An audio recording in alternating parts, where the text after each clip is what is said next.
ஒன்று சாமுவேல் 3ஆம் அதிகாரம் 7ஆவது வசனத்தை வாசிக்க பார்க்கலாம். சாமுவேல் கர்த்தரை இன்னும் அறியாதிருந்தான், கர்த்தருடைய வார்த்தை அவனுக்கு இன்னும் வெளிப்படவில்லை. இன்றைக்கு நாம் தியானிக்க போகிற வார்த்தை, தேவனை அறிகிறதுக்கு முன், தேவனை அறிந்த பின். தேவனை அறிகிறதுக்கு முன், தேவனை அறிந்த பின். தேவனை அறிகிறதுக்கு முன் தேவன் நமக்கு எப்படி இருந்தார், தேவனை அறிந்த பின் தேவன் நமக்கு எப்படி இருந்தார். இன்னைக்கு தேவனை ஆராதிக்கிற பிள்ளைகள் எல்லாருமே கர்த்தரை அறிந்திருக்கிறார்களா என்று கேட்டால் உண்மையா சொன்னா இல்லை. தேவனை அறிகிறதுக்கு அதுக்கு ஒரு காலத்தை கர்த்தர் வைத்திருக்கிறார். வேதாகமத்தில் நீங்க எங்க போய் பார்த்தாலும் கர்த்தரோடு கூட இருந்தவர்கள் கூட கர்த்தரை என்ன செய்யவில்லையா, அறிந்து கொள்ளவில்லை. அவரை அறிகிற ஒரு அறிவு என்று சொல்வது அது தேவன் கொடுக்கிற ஒரு ஈவு. எல்லாராலும் அறிந்து கொள்ள முடியாது. ஆமென். தேவன் இந்த நாட்களிலே கர்த்தர் யாரை முன் குறித்து வைத்திருக்கிறாரோ அவர்களை தேவனை அறிந்து கொள்ளக்கூடிய ஒரு பாக்கியத்துக்கு நேராக கர்த்தர் வழி நடத்துகிறார். ஆமென். அநேக காரியங்கள் சொல்கிறதை விட இன்னைக்கு சாமுவேலை உங்களுக்கு முன்னாக நிறுத்தி, சாமுவேல் என்று ஒரு தீர்க்கதரிசியை வேதாகமத்தில் 1 சாமுவேல் புஸ்தகத்தில் ஆரம்பத்திலேயே நம்ம பார்ப்பதற்கு கர்த்தர் கிருபை கொடுத்திருக்கிறார். இந்த சாமுவேல் பிறந்ததே ஒரு அதிசயம். சாதாரணமான ஒரு நிலைமையில் அவன் பிறக்கல. பொதுவா உடனடியா ஒரு குழந்தை பெற்றெடுத்தா அந்த குழந்தை குறித்தான ஒரு மதிப்பு ஒரு மனுஷனுக்கு தெரிவதில்லை. சில நாட்கள் காத்திருந்து அழுகையோடு கண்ணீரோடு அதனுடைய மதிப்பை பெற்றவர்களாய் ஒரு பிள்ளையை பெற்று எடுத்திருந்தால் நிச்சயமா அந்த பிள்ளையினுடைய மதிப்பையும் மரியாதையும் அறிந்து கொள்வதற்கு கர்த்தர் கிருபை கொடுக்கிறார். அல்லேலூயா. இங்க நம்ம வாசிக்கிறோம், சாமுவேல் பிறப்பதற்கு முன்னால எல்கானாவுக்கு கர்த்தர் 2 மனைவிமார்களை கர்த்தர் கொடுத்திருந்தார். ஒரு மனைவிக்கு பிறந்த பிள்ளைகளை வைத்து இன்னொரு மனைவியா இருந்த அன்னாளுக்கு மிகுந்த வேதனை உண்டாக்கக்கூடிய நிலைமையில இந்த ஸ்திரீயானவள் நடந்து கொண்டாள் என்பதை குறித்து வேதாகமும் தெளிவாக சொல்கிறது. இதன் மித்தம் அந்த அன்னாள் என்று சொல்கிற அந்த ஸ்திரீ அழுது கொண்டே இருந்தாள். அவருடைய அழுக ஒரு நாள் 2 நாள் இல்லை, வருஷந்தோறும் ஒவ்வொரு நாளும் அந்த சகலத்தை அவளை வேதனைப்படுத்தி கொண்டிருந்தாள் என்று வேதாகமும் நமக்கு தெளிவாக சொல்கிறது.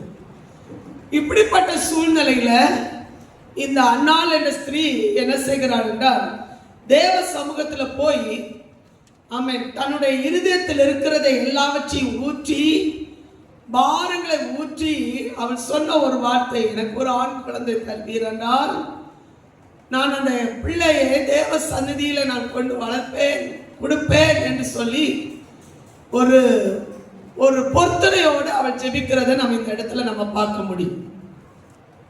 தேவன் அவளுடைய இருதயத்தை அறிந்து கர்த்தர் நல்ல ஒரு ஆண் குழந்தையை கர்த்தர் கொடுத்தார். வேதத்தில் சொல்லப்பட்டிருக்கு, கர்த்தர் அன்னாளை நினைத்தருளினார் அப்படின்னு சொல்லப்பட்டிருக்கு. கர்த்தர் அன்னாளுக்கு நல்ல ஒரு ஆண் குழந்தை கொடுப்பதற்கு, ஏன்னா அதுக்கு முந்தின வசனத்தை நீங்க வாசிக்கும் போது, முந்தின அதிகாரத்தில் நீங்க வாசிக்கும் போது கர்த்தரோ அவர் கற்பத்தை என்ன செய்திருந்தாராம், அடைத்து வைத்திருந்தார். தேவன் ஒரு ஆசீர்வாதத்தை அடைத்து வைத்திருந்தால் அந்த ஆசீர்வாதத்தை எந்த மனுஷனாலும் கொடுக்க முடியாது, எந்த சூழ்நிலையாலும் கொடுக்க முடியாது. தேவ சமூகத்தில் வந்தால் மாத்திரமே அதை பெற்றுக்கொள்ள முடியும். ஆமென். எத்தனை பேருக்கு இந்த வார்த்தை புரியுது? ஆமென். புரிஞ்சவங்களுக்கு ஸ்தோத்திரம். ஹல்லேலூயா. தேவன் ஒரு ஆசீர்வாதத்தை வானத்திலிருந்து கொடுக்கப்பட வேண்டும் என்றால் அந்த ஆசீர்வாதம் பெற்றுக்கொள்ள தகுதி உள்ளவர்களாக இருக்கும்படிக்கு, தகுதி உள்ளவர்களாகும் படிக்கு கர்த்தர் அந்த நாள் வரையிலும் கர்த்தர் என்ன செய்கிறார், காத்திருக்க வைக்கிறார். அன்னால் காத்திருந்தாள். வேதத்தில் சொல்லப்பட்டிருக்கு, அவள் பொருத்தனை பண்ணி ஜெபித்த போது கர்த்தர் அவளுடைய விண்ணப்பத்துக்கு கர்த்தர் பதில் கொடுத்தார். அவன் அந்த குழந்தையை பெற்று எடுத்து தேவ சமூகத்துல கொண்டு வந்து நிறுத்தினாள் என்று வேதத்துல நம்ம வாசிக்கிறோம். அதுல முந்தின பகுதியில நம்ம பார்க்கும்போது வாசிங்க பார்க்கலாம். 1 சாமுவேல் 2வது அதிகாரம் 20வது வசனத்தை வாசிங்க. ஏலி எல்கானாவையும் அவன் மனைவியையும் ஆசீர்வதித்து, இந்த ஸ்திரீ கர்த்தருக்கென்று ஒப்பு கொடுத்ததற்கு பதிலாக கர்த்தர் உனக்கு அவளாலே சந்தானம் கட்டளையிடுவாராக என்றான். 18வது வசனம் வாசிங்க பார்க்கலாம். சாமுவேல் என்னும் பிள்ளையாண்டான் சணல் நூல் ஏபோத்தை தரித்தவனாய் கர்த்தருக்கு முன்பாக பணிவிடை செய்தான். எவ்வளவு அழகா சொல்லப்பட்டிருப்பாருங்க. சாமுவேல் என்னும் பிள்ளையாண்டான் கர்த்தருக்கு முன்பாக என்ன செய்து கொண்டிருந்தானா? பணிவிடை செய்து கொண்டிருந்தான். அதோட அவங்க சொல்லப்படல, வேதத்தில் சொல்ல கர்த்தருக்கு முன்பாகவும் தேவனுக்கு முன்பாகவும் பிரியமாய் நடந்து. 26வது வசனத்தை வாசித்து பாருங்க. சாமுவேல் என்னும் பிள்ளையாண்டானோ பெரியவனாக வளர்ந்து கர்த்தருக்கும் மனுஷருக்கும் பிரியமாக நடந்து கொண்டான். இந்த சிச்சுவேஷன், இந்த சூழ்நிலை, இந்த சாமுவேல் எந்த சூழ்நிலையில கர்த்தருக்கு பிரியமாய் நடந்து கொண்டான்? இந்த 2வது அதிகாரத்துல நீங்க வாசித்து பார்ப்பீங்கன்னா ஏலி என்று சொல்லுகிற ஒரு ஆசாரியனை குறித்து சொல்லப்பட்டிருக்கு. ஏலி என்ற ஆசாரியனை குறித்து நம்ம வேதத்துல வாசிக்கும் போது எகிப்து தேசத்திலேயே அவன் சிறு வயதில் இருக்கும் போதே முன்குறிக்கப்பட்டவன். அவன் முன்குறிக்கப்பட்டது நிமித்தம் அவன் அன்றையிலிருந்து ஆசாரிய தன்மையில முக்கியத்துவம் கொடுத்து ஆசாரிய ஊழியத்தை நிறைவேற்றி கொண்டிருக்கும் போது அவனுக்கு கர்த்தர் 2 பிள்ளைகளை கர்த்தர் கொடுத்திருந்தார். அந்த 2 பிள்ளைகளுடைய வாழ்க்கை நீங்க வாசித்து பார்ப்பீங்கன்னா ரொம்ப மோசமான சூழ்நிலையில அந்த பிள்ளைகள் வளர்க்கப்பட்டிருந்தாங்க. ஆமென். இஷ்டத்துக்கு வளர்க்கப்பட்ட பிள்ளைகளாய் அந்த பிள்ளைகள் இருந்தாங்க. உங்க பக்கத்துல பார்த்து சொல்லுங்க, உன் பிள்ளைகளை இஷ்டத்துக்கு வளர்க்காதீங்கன்னு சொல்லுங்க.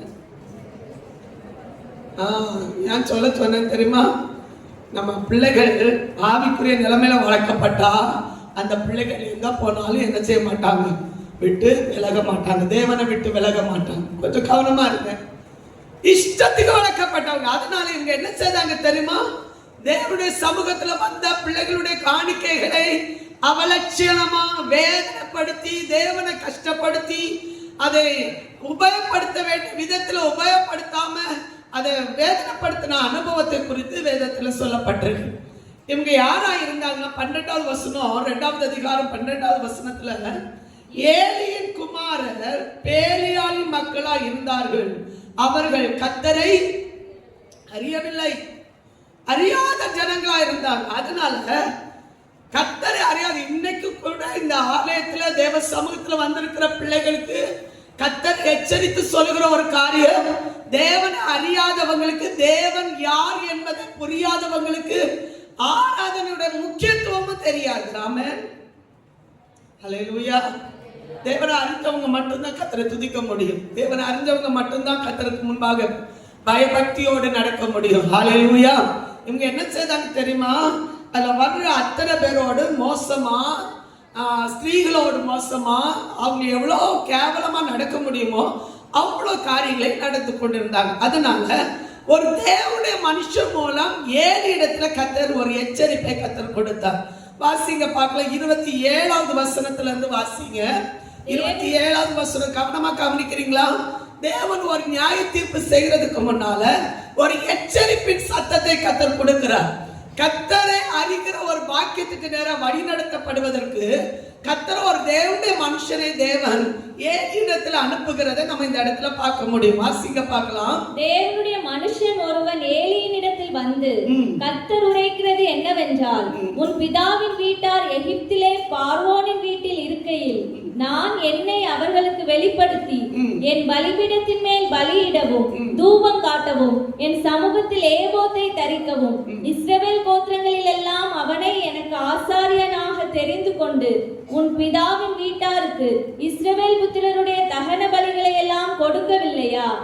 என் வாசஸ்தலத்திலே செலுத்தும்படி நான் கட்டளையிட்ட என் பலியையும் என் காணிக்கையையும் நீங்கள் உடைப்பானேன். என் ஜனமாகிய இஸ்ரவேலின் காணிக்கைகளில் எல்லாம் பிரதானமானவைகளை கொண்டு உங்களை கொழுக்க பண்ணும்படிக்கு நீ என்னை பார்க்கிலும் உன் குமாரனை மதிப்பானே. கவனிக்கிறீங்களா? நீ என்னை பார்க்கிலும், அந்த வார்த்தையெல்லாம் சேர்ந்து சொல்லுங்க, நீ என்னை கர்த்தருக்கு கொடுக்க வேண்டிய முக்கியத்துவத்தை பார்க்கிலும் பிள்ளைகளுக்கு முக்கியத்துவம் கொடுத்தா, அது நாங்களானாலும் சரி, விசுவாசிகளானாலும் சரி, ஆண்டவரை நம்புகிற எந்த பிள்ளைகளானாலும் சரி, கர்த்தருக்கு கொடுக்க வேண்டிய முக்கியத்துவத்தை இன்னொருவருக்கு கொடுத்தால் தேவன் நிச்சயமாய் நியாயம் தீர்ப்பார். ஹல்லேலூயா. ஏன் அதுதான் தேவனை காட்டிலும் அவன் தன்னுடைய பிள்ளைகளுக்கு அதிக முக்கியத்துவம் கொடுத்தான்.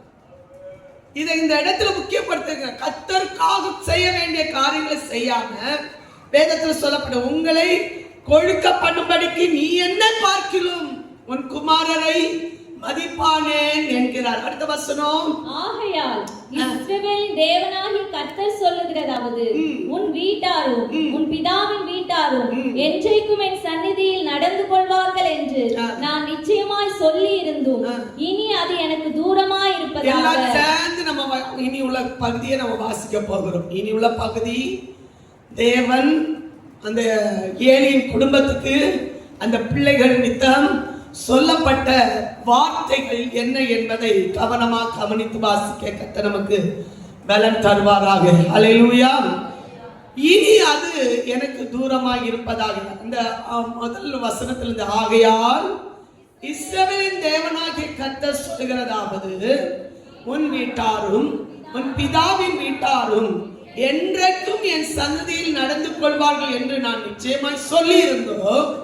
இனி அது எனக்கு, என்னை கனம் பண்ணுகிறவர்களை நான் கனம் பண்ணுவேன், என்னை அசட்டை பண்ணுகிறவர்களை கனவீனப்படுவார்கள் என்று கர்த்தர் சொல்கிறார். என் வீட்டில் உன் வீட்டில் ஒரு கிழவனும் இராதபடிக்கு உன் புயத்தையும் உன் பிதாவின் வீட்டாருடைய புயத்தையும் நான் தரித்து போடும் நாட்கள் வரும். இஸ்ரவேலுக்கு செய்யப்படும் சகல நன்மைக்கும் மாறாக என் வாசஸ்தலத்திலே உபத்திரவத்தை காண்பார். ஒருபோதும் உன் வீட்டில் ஒரு கிழவனும் இருப்பதில்லை. என் பலிபீடத்தில் சேவிக்க நான் உன் சன்னதியில் நிர்மூலமாக்காதவர்களுக்கோ உன் கண்களை பூத்து போக பண்ணவும் உன் ஆத்துமாவை வேதனைப்படுத்தும் வைக்கப்படுவார்கள். உன் வம்சத்தில் உள்ள யாவரும், அடுத்த வசனம், ஓப்னி பினேகாஸ் என்னும் உன் 2 குமாரன் மேல் வருவதை உனக்கு அடையாளமாய் இருக்கும். அவர்கள் இருவரும் ஒரே நாளில் சாவார்கள். அடுத்த வசனம், நான் உன் உள்ளத்துக்கும் உன் சித்தத்துக்கும் ஏற்றபடி செய்யத்தக்க உண்மையான ஒரு ஆசாரனை எழும்ப பண்ணி அவனுக்கு நிலையான வீட்டை கட்டுவேன். அவன் என்னால் அபிஷேகம் பண்ணப்பட்டவனும் முன்பாக சகல நாளும் நடந்து கொள்வான். ஹல்லேலூயா. உன் பிள்ளைகளுக்கு மாறாக உன் பிள்ளைகள் இருக்கிற ஸ்தானத்துல உண்மையுள்ள ஒரு மனுஷனை நான் அபிஷேகம் பண்ணி ஆசாரிய ஊழியம் செய்யும்படி நான் செய்வேன். ஹல்லேலூயா. உண்மை இல்லாதவர்களை கர்த்தர் எடுத்து போட்டு உண்மை உள்ளவர்களை கர்த்தர் என்ன செய்கிறார்? ஸ்தாபிக்கிறார். ஆமென். வேதத்துல நல்ல தெளிவா சொல்லப்படும் ஒரு தேவனுடைய மனுஷன் இதை எச்சரித்த போதும் ஏலியுடைய இருதயம் பயப்படல.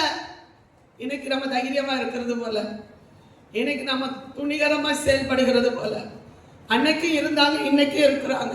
கர்த்தருடைய வார்த்தைக்கு அவங்க பயப்படல. ஏலி தேவனுடைய மனுஷன் சொன்ன வார்த்தைக்கு முக்கியத்துவம் கொடுக்கல. தேவனுடைய வார்த்தையை அது ஒரு அசால்ட்டா நினைத்தான். வேதத்தில் சொல்லப்பட்டிருக்கு, கர்த்தருடைய வார்த்தைக்கு அவன் முக்கியத்துவம் கொடுக்காத நிமித்தம், அவன் கடிந்து கொள்ளாத நிமித்தம், சீர்திருத்தாத நிமித்தம் வேதத்தில் சொல்லப்பட்டிருக்கு. அவன் கர்த்தர் ஒரு குறிப்பிட்ட நாள் வரையிலும் தேவன் அவருடைய கையில கர்த்தர் கொடுத்திருந்தார், அவரை சீர்படுத்துவதற்கு, ஸ்திரப்படுத்துவதற்கு, உருவாக்கப்படுவதற்கு. ஆமென். இன்னைக்கு தேவன் நம்முடைய பிள்ளைகளை எதுக்காக கொடுத்திருக்கிறார் தெரியுமா? தேவனண்டையிலே உருவாக்கி கொண்டு வருவதற்காக, கர்த்தருக்காக முக்கியத்துவம் கொடுப்பதற்காக, கர்த்தருடைய விஷயத்துல முதலிடம் கொடுப்பதற்காக தேவன் நம்முடைய கையில பிள்ளைகளை தந்திருக்கும் போது பிள்ளைகளை தேவனுக்கு அடுத்த நிலைமையில வைக்க வேண்டிய நாம், ஆமென், தேவனுக்கு கொடுக்க வேண்டிய முக்கியத்துவத்தை கொடுக்காம பிள்ளைகளுக்கு கொடுக்கிறது நிமித்தம் வேதம் தெளிவா சொல்லப்பட்டிருக்கு. இந்த தேவனுடைய மனுஷன் சொன்ன வார்த்தையின்படியே ஏலியின் குடும்பத்தில் என்ன செய்ததா நடந்தது. ஹல்லேலூயா. அங்க நீங்க வாஸ்து பாத்தீங்கன்னா சாமுவேல் தீர்க்கதரிசி சாமுவேலோடு இந்த பிள்ளையாண்டோடு பேசுவதற்கு முன்பாக இதுல தேவன் ஒரு உச்சரித்த ஒரு வார்த்தை அதுல சொல்லப்பட்டிருக்கு. 3ஆம் அதிகாரம் 13ஆம் வசனத்தை வாசித்து பாருங்க. அவன் குமாரர் தங்கள் மேல் சாபத்தை வர பண்ணுகிறதே அவன் அறிந்திருந்தும் அவர்களை அடக்காமல் அறிந்திருந்தும் இது வரப்போகுதுன்னு தெரிந்தும் இப்படிப்பட்ட கத்த காரியங்களை செய்ய போறான் என்று அறிந்திருந்தும் அவன் என்ன செய்தான்? அவர்களை அடக்காமல் போன பாவத்தின் நிமித்தம் நான் அவன் குடும்பத்துக்கு என்றும் நீங்காத நியாய தீர்ப்பு செய்வேன். அல்லேலூயா. கர்த்தருடைய நியாய தீர்ப்புக்கு முன்னால நிற்க தைரியம் உள்ளவர்களுக்கு ஸ்தோத்திரம். ஆமென். தேவன் நம்மை எதற்காக தெரிந்தெடுத்தார் என்பதை அறியாமல் வாழுகிற வாழ்க்கை, ஆமென், வேதனைக்குரிய வாழ்க்கை என்பதை இந்த இடத்துல கர்த்தர் எச்சரித்துக் கொண்டிருக்கிறார். அல்லேலூயா. வேதத்தில் சொல்லப்பட்டிருக்கு, தேவனுடைய மனுஷன் சொன்னதை இவர் கேட்டு செயல்படாதது நிமித்தம், அறியாதது நிமித்தம், ஆமென், கர்த்தருக்கு முக்கியத்துவம் கொடுக்காதது நிமித்தம் வசனம் சொல்லுது. ஆமென். தேவன் இந்த சின்ன பிள்ளையாண்டானை கர்த்தர் என்ன செய்தாராம்? பேசுவதற்கு, சொல்லுவதற்கு கர்த்தர் தெரிந்தெடுத்தார். ஹல்லேலூயா. இங்க நிறைய பிள்ளைகள் தங்கி இருக்கிறாங்க, சரியா? விசுவாசம் பிள்ளைகளும் தங்கி இருக்காங்க. அதுல யாரெல்லாம் கர்த்தருக்கு பிரியமா இருக்காங்க என்பது எனக்கு தெரியாது. கதவு திறக்கிறதும் பணிவிடை செய்வதும் சாமுவேல் பிள்ளையாண்டனுக்கு அது ஒரு வாடிக்கையா இருந்துச்சு. மோசமான காலத்துல தான் அவன் வாழ்ந்து கொண்டிருந்தான். இதெல்லாம் அவன் பார்க்காம இல்லை, ஆனா அவன் அந்த காரியத்துக்கு அவன் முக்கியத்துவம் கொடுக்கல. இது தேவனுக்கு பிரியமில்லாதது என்பதை அவன் சரியாக அறிந்து கொண்டான். நான் இதை தியானிக்கும் போது கர்த்தர் என்னோடு கூட பேசின ஒரு வார்த்தையை உங்களுக்கு சொல்ல விரும்புகிறேன். சாமுவேலுக்கு இது தெரியும், இதை நம்ம தொடக்கூடாது, இதை நம்ம செய்யக்கூடாது என்பதுக்கு நல்லா தெரியும். ஆனா அவனுக்குள் இருந்த ஒரு தேவ பக்தியின் ஒரு அபிஷேகத்தை அவன் பிறக்கும் போதே கர்த்தர் கொடுத்திருந்தார். பக்தி உள்ளவனை கர்த்தர் தமக்காக என்ன செய்வார்? தெரிந்து கொள்வார். ஹல்லேலூயா. நான் அடிக்கடி சொல்லுவேன், நல்ல இருதயம் உள்ளவர்களை, கர்த்தருக்காக பயப்படுற தேவனுடைய பிள்ளைகளை எந்த காட்டுக்குள்ளையோ எந்த மோசமான இடங்களிலோ எப்பேற்பட்ட இடத்துல கொண்டு விட்டாலும் அங்க கர்த்தர் திருப்பி கொண்டு வர என் தேவனால முடியும். ஹல்லேலூயா. கர்த்தர் அப்படிப்பட்ட ஒரு அபிஷேகம் ஒரு தேவனுடைய பிள்ளைகளுக்குள்ளால இருக்குமானால் இது நன்மை இது தீமை என்று அறியக்கூடிய ஒரு தன்மை கர்த்தர் கொடுத்திருக்கிறார். விசுவாசிக்கிற மாத்திரம் நல்ல கையில தட்டி ஆமே சொல்லுங்க பார்க்கலாம். இன்றைக்கு இந்த சபையோடு கர்த்தர் சொல்லுகிற வார்த்தை, ஆமே, கர்த்தரை உண்மையா ஆராதிக்கிற பிள்ளைகளுக்கு இது நமக்கு தீமையானது, இது நமக்கு நன்மையானது, இது நமக்கு செய்யக்கூடாதது, இது நம்ம செய்யக்கூடியது, இதுல நம்ம விலகி இருக்க வேண்டும், இதை நம்ம செய்யக்கூடாது என்பதை அறியக்கூடிய ஒரு தேவ பக்தி நமக்குள்ளால ஊற்றப்படுவதற்காக எல்லாம் கையில தட்டி 2 நிமிஷம் ஆண்டவருக்கு நன்றி செலுத்தி, ஆண்டவரே எனக்குள்ளால தேவ பயம் ஊற்றப்படட்டும், கர்த்தருக்கு பயப்படுற பயம் ஊற்றப்படட்டும், கர்த்தருக்கு பயப்படுற இருதயம் ஊற்றப்படட்டும். நல்ல ஜீவனோடு நாம இதுல இருக்கிற அத்தனை பேரையும் கர்த்தர் நோக்கி பார்க்கிறார், அத்தனை இருதயத்தை கர்த்தர் நோக்கி பார்க்கிறார். நல்ல ஜீவனோடு சொல்லுங்க, இன்றைக்கு கர்த்தருக்கு பயப்படுற இருதயத்தை அவர் கண்ணோக்கமா இருக்கிறார். ஆமே. கர்த்தருடைய வார்த்தைக்கு யார் முக்கியத்துவம் கொடுக்கிறாங்களோ, கர்த்தருக்கு யார் முக்கியத்துவம் கொடுக்கிறாங்களோ அவர்களை கர்த்தர் கனப்படுத்த விரும்புகிறார். ஹல்லேலூயா. சத்தமா ஹல்லேலூயா. இந்த 3ஆவது அதிகாரத்துல முதல் வசனத்தில் சொல்லப்பட்டிருக்கு, அந்த காலங்களில் கர்த்தருடைய வார்த்தை மிகவும் அபூர்வமா இருந்தது, பிரத்யட்சமான தரிசனம் அவளுக்கு இருந்ததில்லை என்று சொல்லப்பட்டிருக்கு. கவனமா கவனிக்கிறீங்களா? ஏலிக்கு கண்ணு தெரியாது, ஏலியுடைய கண்ணு இருண்டு போயிருக்கு. இந்த பிள்ளைகள் என்ன செய்தாங்க என்பதை அவங்களால புரிந்து கொள்ள முடியாது. ஆனாலும் கர்த்தருடைய வார்த்தை சொன்ன பின்பு அதை எச்சரிக்காத நிமித்தம் இப்போ சாமுவேல் என்னும் பிள்ளையாண்டானை கர்த்தர் தேடி வந்திருக்கிறார். ஹல்லேலூயா. சாமுவேலுக்கு தேவனை தெரியாது, தேவனுடைய வசனம் அவனுக்கு வெளிப்படவில்லை. ஆனாலும் அவன் கர்த்தருக்கு பயந்து நடந்தவனாய் இருந்தான். ஆமென். கர்த்தருக்கும் தேவனுக்கும் மனுஷனுக்கும் தேவனுக்கும் பிரியமாய் நடந்தவனாய் இருந்தான். கதவை திறக்கிறவனாய் இருந்தான். பணிவிடை செய்கிறவனாய் இருந்தான். நியாயப்பிரமாணத்தை சரியாக கற்றுக்கொள்கிறவனாய் இருந்தான். எந்த ஒரு விஷயத்துல தேவையில்லாத காரியங்களில் ஈடுபடாதவனாக இருந்தான். எல்லாவற்றையும் முக்கியத்துவம் கொடுக்கிறவனாய் இருந்த இந்த சாமுவேலை கொண்டு திரும்ப ஒரு எச்சரிக்கை சத்தத்துக்கு நேராக தேவன் வழி நடத்தப்படுவதற்கு அவனை கர்த்தர் தெரிந்து கொண்டார். ஹல்லேலூயா. இந்த வசனத்தை நீங்க கொஞ்சம் கவனமா கவனிங்க பார்க்கலாம். மூன்றாவது வசனத்திலிருந்து தேவனுடைய பெட்டி இருக்கிற கர்த்தருடைய ஆலயத்தின் தேவனுடைய விளக்கு அணிந்து போகும் முன்னே சாமுவேலும் படுத்துக் கொண்டிருந்தான். அப்பொழுது கர்த்தர் சாமுவேலை கூப்பிட்டார். அதற்கு அவன் இதோ இருக்கிறேன் என்று சொன்னான். பதில் கொடுத்தான். ஆனா தேவன் தான் நம்மை கூப்பிடுகிறார் என்ற ஒரு சத்தம், ஒரு அறிவு சாமுவேலுக்கு இல்லாதிருந்தது. ஆமென். அல்லேலூயா. கர்த்தர் பேசுகிற நேரம் சில நேரங்களில் கர்த்தர் நம்மோட டைரக்டா பேசியிருப்பார். ஆமென். வசனங்கள் மூலம் பேசியிருப்பார், தரிசனங்கள் மூலம் பேசியிருப்பார், ஏதாவது ஒரு விதத்துல கர்த்தர் பேசியிருப்பார், தேவனுடைய பிள்ளைகள் மூலம் பேசியிருப்பார். ஆனா ஆமென், எப்படி சாமுவேல் தேவனை அறிகிறதுக்கு முன்னால கர்த்தருடைய சத்தம் தான், இது கர்த்தருடைய சத்தம், இது தேவன் தான் நம்மை கூப்பிடுகிறார் என்று அறியாமல் இருந்தானோ, அதே போல இன்றைக்கு நம்மவோ கர்த்தரை அறியாத ஜனமா இருக்கும் வரையிலும் கர்த்தருடைய சத்தத்தை அடையாளம் கண்டு கொள்ள முடியாது. ஹல்லேலூயா. அவனுக்கு தெரிந்ததெல்லாம் ஏலியுடைய சத்தம் மாத்திரம்தான். ஏலிக்கு பின்னாலேயே நடக்கிற ஒரு மகனாக இருந்தான். ஏலி என்ன சொன்னாலும் அவன் அல்ல தட்டாம செய்கிற ஒரு மகனாக இருந்தான். ஆமென். ஹல்லேலூயா. இன்னைக்குள்ள பிள்ளைகள்கிட்ட 10 தடவை சொன்னா ஒருக்கா நடக்கும். ஆமென். ஆனா அவனுக்கு ஒருக்க சொன்னா போதும். ஆமென். மனக்கோணாம செய்கிற ஒரு மகனாக இருந்தான். அதான் கர்த்தருக்கும் தேவனுக்கும் மனுஷனுக்கும் பிரியமா நடக்கிற ஒரு அனுபவம். ஹல்லேலூயா. ஆமென். ஹல்லேலூயா. சத்தமா ஒரு ஆமென் சொல்லுங்க பார்க்கலாம். ஏழு இடத்துல ஓடி போய் கேட்கிறேன், நீங்க கூப்பிட்டீங்க, நான் வந்திருக்கேன். அவனுக்கு தெரிஞ்சதெல்லாம் ஏலியுடைய சத்தம் தான். 2வது முறை போய் திரும்ப படுக்கும் போது ஆண்டவர் கூப்பிடுகிறார். நான் இதுல இருந்து புரிந்து கொள்ள வேண்டிய ஒரு சத்தியத்தை சொல்ல விரும்புகிறேன். தேவன் பேசுகிறத வரையில கூப்பிட்டுட்டே தான் இருப்பார். அவருடைய சத்தம் கேட்டுட்டு தான் இருக்கும். அவர் சொல்ல வேண்டிய சொல்லிட்டே தான் இருப்பார். அவர் மாறாத தேவன், அவர் ஜீவன் உள்ள தேவன். அவருக்கு தெரியும் நம்முடைய நிலைமை என்ன என்பதை அவர் அறிந்திருக்கிறார். அல்லேலூயா. நம்ம அறிந்திருக்கிறாரா? அவருக்கு நம்ம நிலைமை தெரியுமா? கொஞ்சம் மெதுவா சொல்லுங்க, கொஞ்சம் கொஞ்சம் தூங்கி தூங்கி சொல்லுங்க.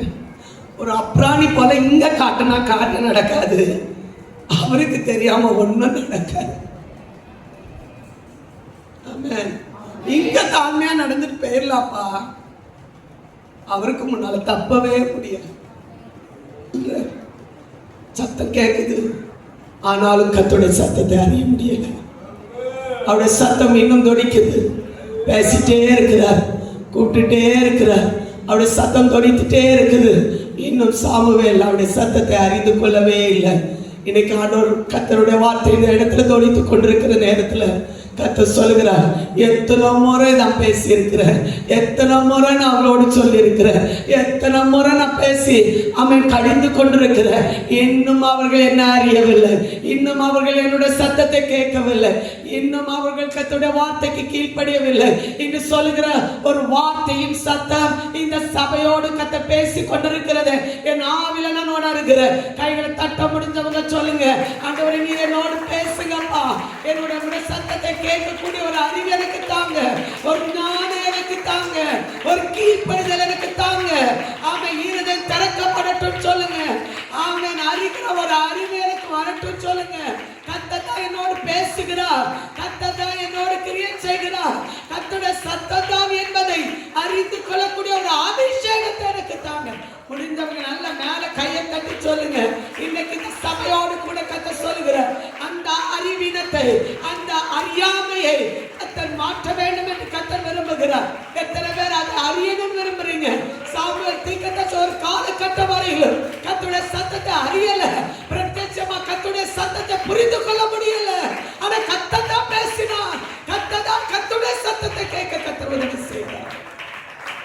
ஹல்லேலூயா. ஆமென். சத்தமா சொல்லுங்க பார்க்கலாம். அவன் 2வது முறை கூப்பிடும் போதும் அவனால் புரிந்து கொள்ள முடியல. 7வது வசனம் ஒரு முறை கூட எல்லாம் சேர்ந்து வாசிக்கலாம். சாமுவேல் கர்த்தரை இன்னும் அறியாதிருந்தான்.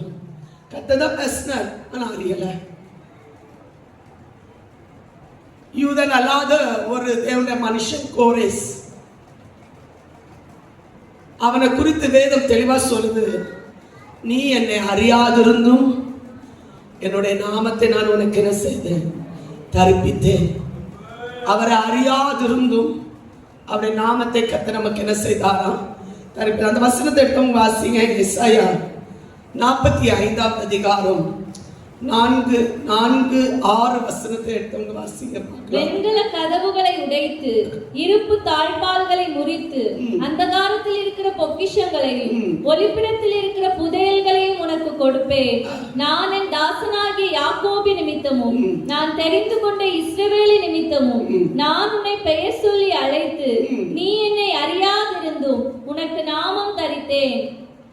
6வது வசனம், என்னை தவிர ஒருவரும் இல்லை என்று சூரியன் உதிக்கிற திசையிலும் அது அஸ்தமிக்கிற திசையிலும் அறியப்படும்படிக்கு நீ என்னை அறியாதிருந்தும் நான் உனக்கு இடைக்கட்டு கட்டினேன். ஹல்லேலூயா. அவன் தேவனுக்கு பயந்த ஒரு தேவனுடைய மனுஷன். அதனால தேவன் சொல்லுகிற ஒரு வார்த்தை, நீ என்ன அறியாதிருந்தும் நான் உன்னுடைய நாமத்தை என்ன செய்தேன். பிலேயாம் இடத்துல பாருங்க, ஒரு தீர்க்கதரிசியா இருந்த பின்பு தனக்கு முன்பாக வந்த தூதனை அவன் அறியவே இல்லை. தேவனால் அனுப்பப்பட்ட, தேவனால் நியாயத்துக்காக அனுப்பப்பட்ட, நியாய தீர்ப்புக்காக அனுப்பப்பட்ட பிலேயாம் என்ன செய்தான் தெரியுமா, தேவ தூதனை அவன் அறியவில்லை. வாசிக்க பார்க்கலாம். என்னாகமம் 22வது அதிகாரம் 34வது வசனம் வாசிக்க பார்க்கலாம். தூதனை நோக்கி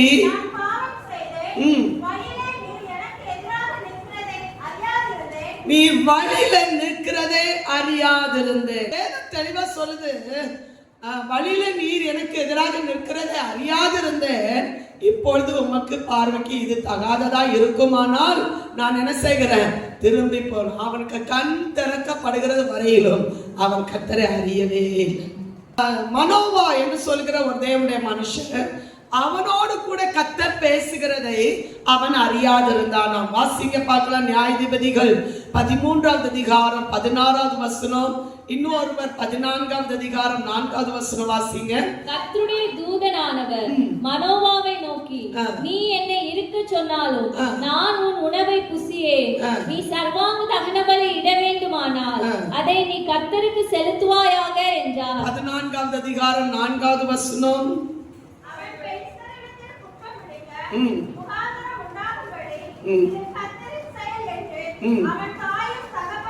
அவன் தாயும் தகப்பனும் அறியாதிருந்தார்கள். இந்த நல்ல கவனமா கவனிக்கணும்.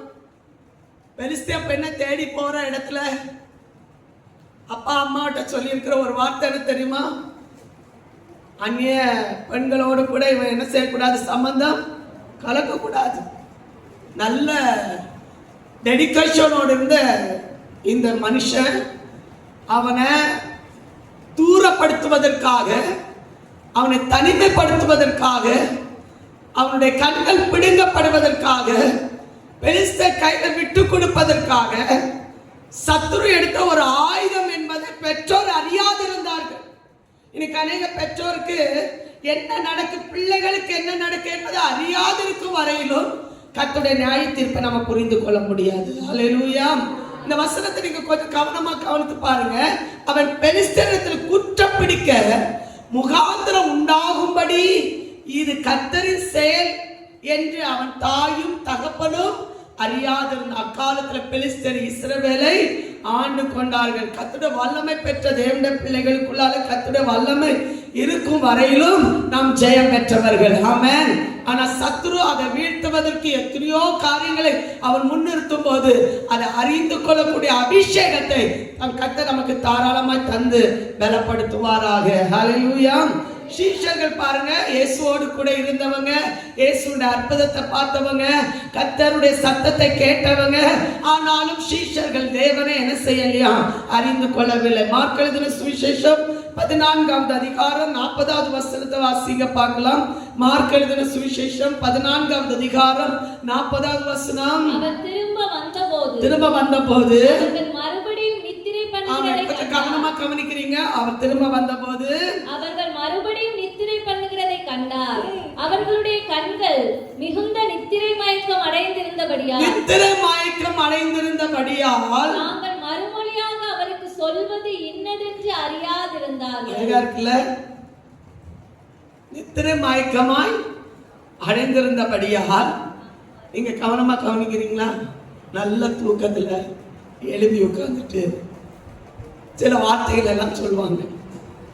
ஆமே, நான் இந்த பிள்ளைகளை கவனிக்கிறேன்ல, நல்ல தூக்கத்தில் எழுப்பி விட்டுட்டு நான் வரேன் அப்படின்னு சொல்லுவாங்க.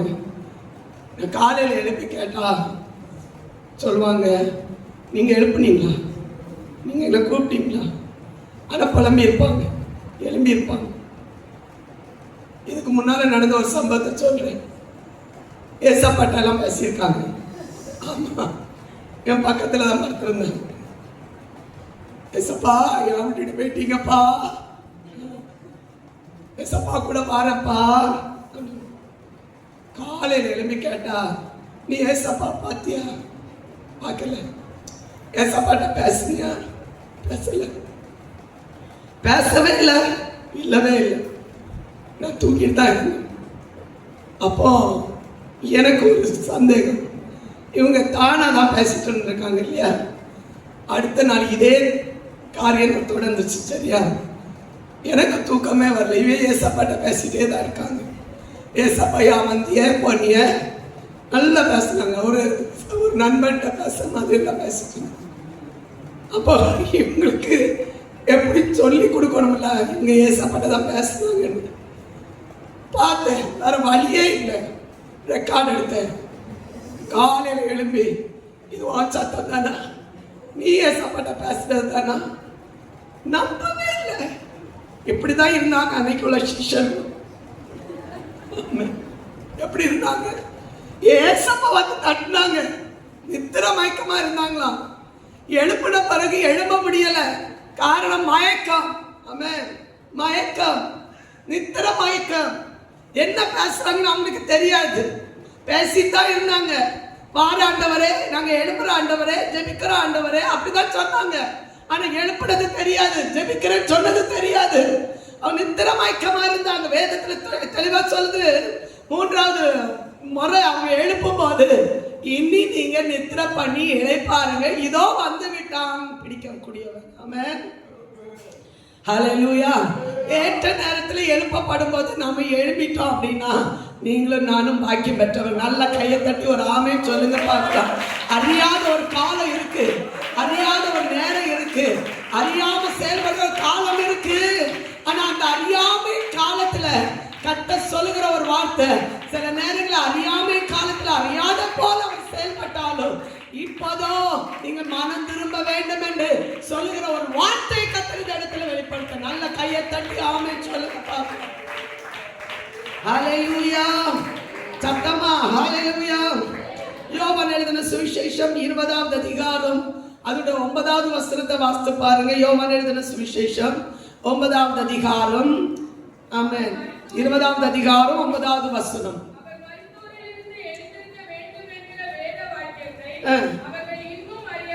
அடுத்த வசனம் கூட போய்விட்டாங்க. 14வது வசனம் வாசிங்க பார்க்கலாம். திரும்பி இயேசு நிற்கிற மகதலேனா மரியாளுக்கு கர்த்தர் தரிசனமாகும் போதும் அவர் ஒரு தோட்டக்காரன் என்று நினைத்துதான் இயேசுவிடத்தில் அவன் பேசினான். அவன் அறியல. ஆமென். எப்போ அவருடைய கண்கள் திறந்ததோ அப்போதான் கர்த்தரை அறிகிற ஒரு அறிவை கர்த்தர் கொடுத்தார். ஆமென். எம்மாவூர் சீஷரோடு கூட பேசிட்டு இருக்கும் போது கர்த்தர் தான் கூட போனார், கர்த்தர் தான் பேசினார். ஆனா கர்த்தர் அவங்க என்ன செய்யல, அறியவே இல்லை. ஆமென். கர்த்தருடைய சத்தத்தை அவங்க அறிந்து கொள்ள முடியல. கூட இருந்தவங்க தான், கூட வாழ்ந்தவங்க தான், கூட எல்லா காரியங்களையும் செய்தவங்க தான். ஆனா கர்த்தருடைய சத்தத்தை அறிகிற ஒரு அறிவு அவனுக்கு இல்லாமல் இருந்தது. ஆமென். எப்போ அவனுடைய கண்கள் திறந்ததோ, எப்போ தன் ஆண்டு சமயத்தில் விட்டு கொடுத்தாங்களோ, தாழ்மைப்பட்டாங்களோ, எப்போ தன்னுடைய பாவத்தை அறிக்கையிட்டாங்களோ, எப்போ தன்னுடைய வாழ்க்கையில உணர்ந்து கொண்டார்களோ, அப்பதான் கர்த்தரை அறிகிற ஒரு அன்பை கர்த்தர் சமூகத்துல பெற்றுக்கொள்ள முடிந்தது. ஹல்லேலூயா. சத்தமா சொல்லுங்க பார்க்கலாம். ஆமென் சொல்லுங்க. யோவான் 21 அதிகாரம் அதனுடைய 4வது வசனத்தை கூட வாசிங்க பார்க்கலாம். 21 அதிகாரம் 4வது வசனம். விடியற்காலம் ஆனபோது இயேசு கரையிலே நின்றார். அவரை இயேசு என்று சீஷர்கள் அறியாதிருந்தார்கள். ஆமா, 3 வருஷம் கூட இருந்தும் இயேசு வந்தபோது இயேசு என்று அவர்கள் அறியாதிருந்தார்கள். ஹல்லேலூயா. உயிர்ப்பிக்கப்படுகிற ஒரு தேவ வல்லமை நமக்குள்ளால பாய்ந்து வரும்னா நிச்சயமா அவரை அறிகிற ஒரு அறிவினால் கர்த்தர் நம்மை நிரப்புவாராக. ஹல்லேலூயா. அதான் சாமுவேல் என்னும் பிள்ளையாண்டான் கர்த்தரை அவன் அறியாதிருந்தான். பிரத்யட்சமா கர்த்தருடைய சத்தத்தை அவன் அறிந்து கொள்ள முடியல. அப்பதான் ஏலி இதை அறிந்து கர்த்தர் தான் அவரோடு பேசுகிறார் என்று அறிந்த போது, நீ சொல்லு, இனி உனக்கு சத்தத்தை கேட்டா சொல்லும் அடியே கேட்கிற. ஆண்டவரே சொல்லும் அடியே கேட்கிற. கர்த்தர் நம்மோடு கூட பேசுகிற சத்தத்தை யார் அறிந்து கொள்கிறாங்களோ அப்பதான் சொல்வாங்க, நாங்க என்ன செய்யணும். ஹல்லேலூயா. நீங்க சொல்லுங்க, நான் செய்றேன்னு சொல்ற அந்த வார்த்தை சொல்லுகிற பிள்ளைகள் தான் கர்த்தரை அறிந்து கொண்ட தேவனுடைய பிள்ளைகள். ஆமென். வாசிங்க பார்க்கலாம். ஆமென். 13வது 1 சாமுவேல் 3வது அதிகாரம் 10வது வசனத்திலிருந்தே வாசிங்க பார்க்கலாம். அப்பொழுது கர்த்தர் வந்து நின்று முன் போல சாமுவேலே சாமுவேலே என்று கூப்பிட்டார். அதற்கு சாமுவேல் சொல்லும் அடியேன் கேட்கிறேன் என்றான். கர்த்தர் சாமுவேலை நோக்கி, இதோ நான் இஸ்ரவேலில் ஒரு காரியத்தை செய்வேன். கவனமா கவனிக்கிறீங்களா? அன்னைக்கு ஏழு இடத்துல சொன்ன காரியம்தான். ஆனா வசனம் ஒரு நாள் பொய் சொல்லாது. கர்த்தருடைய வார்த்தையை கேட்காம அறியாம இருக்கும் வரையிலும் சில நாட்களில கர்த்தர் நம்முடைய வாழ்க்கையில ஆமென் ஆமென் நம்மை ஆமென் நின்று சாதிக்க வைக்க கர்த்தர் நமக்கு உதவி செய்வார். அதே பட்சத்துல அறியக்கூடிய ஒரு காலம் வருது. கர்த்தர் இந்த சின்ன சாமுவேலை கொண்டு கர்த்தர் பேசக்கூடிய காலம் வரும்போது தேவன் அறியறதுக்கு ஒரு பாக்கியத்துக்கு நேரம் கர்த்தர் நடத்துகிறார். ஆனா மனம் திரும்பவோ அவளுக்கு நேரம் வரவில்லை. அதான் அந்த வசனத்தை நீங்க கொஞ்சம் கவனமா கவனிங்க. கர்த்தர் சாமுவேலை நோக்கி, இதோ நான் இஸ்ரவேல் ஒரு காரியத்தை செய்வேன், அதை கேட்கிற ஒவ்வொருடைய 2 காதுகளிலும் அது தொனித்து கொண்டு. எப்படி தொனிக்கும் தெரியுமா? பாரு, ஆசாரியனா இருந்தா, ஆசாரியத்தன்மை இருந்த தேவன் பேசிட்டே இருந்தா, ஆமென், மனம் திரும்பல, வாழ்க்கையில கர்த்தர் நியாயம் தீர்த்தார். இப்படி சொல்லுகிற சத்தம் 2 காதுகளிலும் தொனித்து கொண்டே இருந்ததாம். ஆமென். கர்த்தர் நியாயம் செய்தார். கர்த்தர் பயங்கரமானதை செய்தார். இந்த காணிக்கை மூலம் காணிக்கை கர்த்தருக்காக உண்மையா படைக்காததன் மூலம் கர்த்தர் நியாயம் செய்தார். கர்த்தருக்கு முன்பா உண்மையா இருக்காததன் மூலம் கர்த்தர் நியாயம் செய்தார் என்று சொல்லுகிற சத்தம் 2 காதுகளிலும் தொனித்து கொண்டே இருக்கிற அளவுக்கு கர்த்தர் பயங்கரமான காரியத்தை கர்த்தர் நிறைவேற்றினார். ஹல்லேலூயா. அடுத்த வசனத்தை வாசிங்க. 12வது வசனம். நான் ஏலியின் குடும்பத்திற்கு விரோதமாக சொன்ன யாவையும் அவன் மேல் அந்நாளிலே வரப்பண்ணுவேன். அதை தொடங்கவும் அதை முடிக்கவும் போகிறேன். தொடங்கிறதுக்கு முன்னால மனம் திரும்பணும்.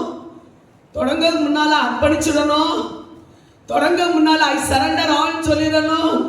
ஹல்லேலூயா. ஆண்டவர் ஒரு இயேசு கிறிஸ்து ஒரு எக்ஸாம்பிள் சொன்னார். எத்தனை முறை மன்னிக்கணும் அப்படின்னு கேட்கும்போது ஆண்டவர் சொல்ற 70 முறை மன்னிக்கணும்.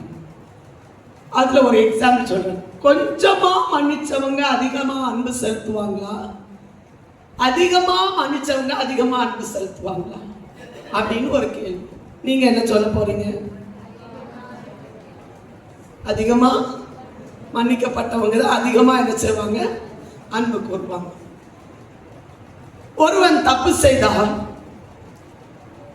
அவனுக்கு கொடுக்க, இல்லைன்னா கடன் பட்டால் அவனுக்கு கொடுக்க நிவாரணம் இல்லாத போது கொஞ்சமா கொடுக்க முடிஞ்சவன் கொடுத்திருப்பான். அதிகமா கொடுக்க முடியாத ஒரு சூழ்நிலை வந்த போது அவன் தன்னுடைய கழுத்தை நெரிச்சு, இல்லையா, அதிகமா கொடுத்தவன் என்ன செய்தான்னா, கொஞ்சமா கொடுக்கக்கூடியவன் என்ன செய்தான்? மன்னிக்கல. அதிகமா கொடுத்தவன் மன்னிச்சுட்டான். இப்போ கொஞ்சமா கொடுத்தவன் என்ன செய்யறான்னா போய் கழுத்தை நெரிச்சு, இப்போ நீ எனக்கு கொடுத்த கடனை எனக்கு மீட்டு தரணும் அப்படின்னு சொன்னான். அப்ப மன்னிச்சவன் என்ன செய்தான்னா இதை கேள்விப்பட்டோன்னா அவன் சொன்னான், இல்ல நீ இவனை மன்னிச்சிருந்தானா நானும் உன்னை என்ன செய்திருப்பேன், மன்னிச்சிருப்பேன். நீ இவனை மன்னிச்சிருந்தானா நான் உன்னை என்ன செய்திருப்பேன், மன்னிச்சிருப்பேன். நீ இப்போ கொடுக்கப்பட்ட இந்த கடனை எல்லாம் கொடுத்து தீரும் மட்டும் நீ எனக்கு உபாதியின் கையில நான் உன்னை ஒப்பு கொடுக்கிறேன்னு சொல்லிட்டு ஒப்பு கொடுத்தான். இதுக்கு அர்த்தம் என்ன, மன்னிக்கக்கூடிய ஒரு காலகட்டத்தை தேவன் நமக்கு கொடுத்திருந்தார்.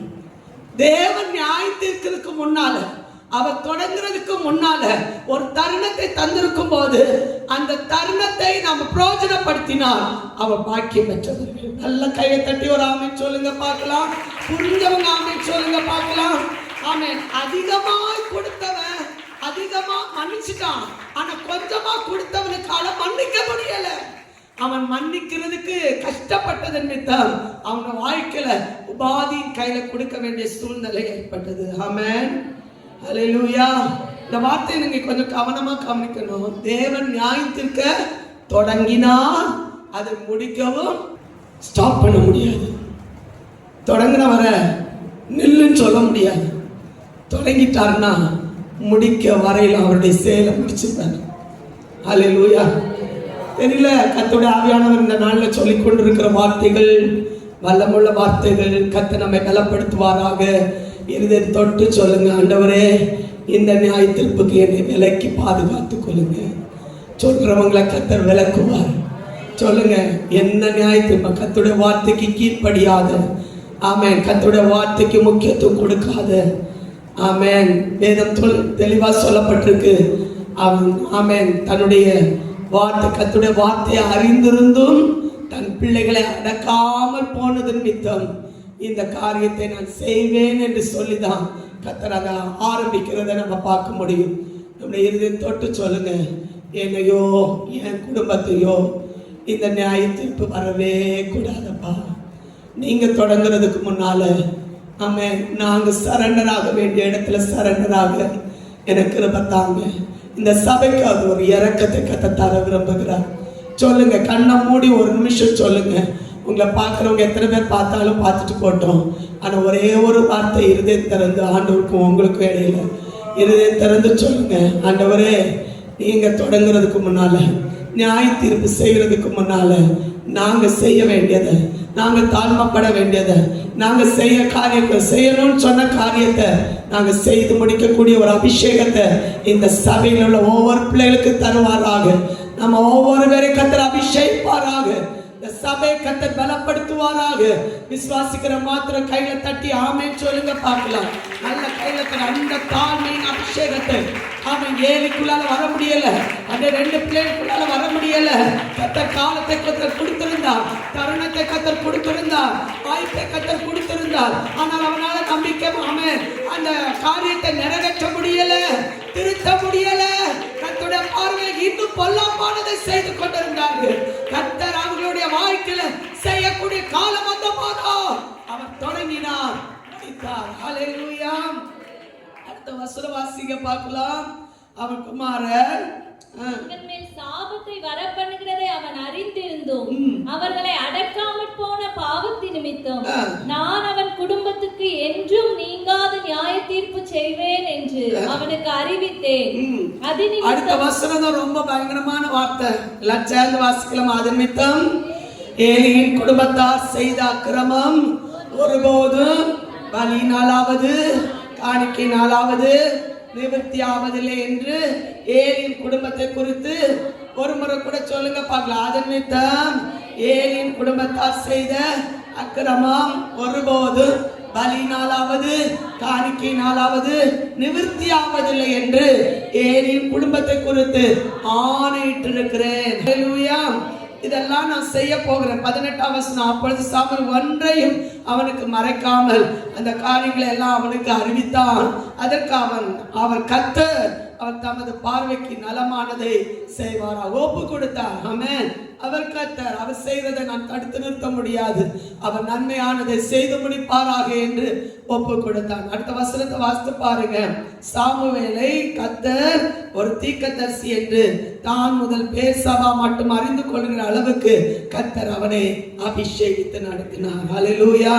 அவனை ஒரு ஆசாரியனா கர்த்தர் மாற்றினார், ஒரு நியாயாதிபதியா கர்த்தர் நடத்தினார். அவனை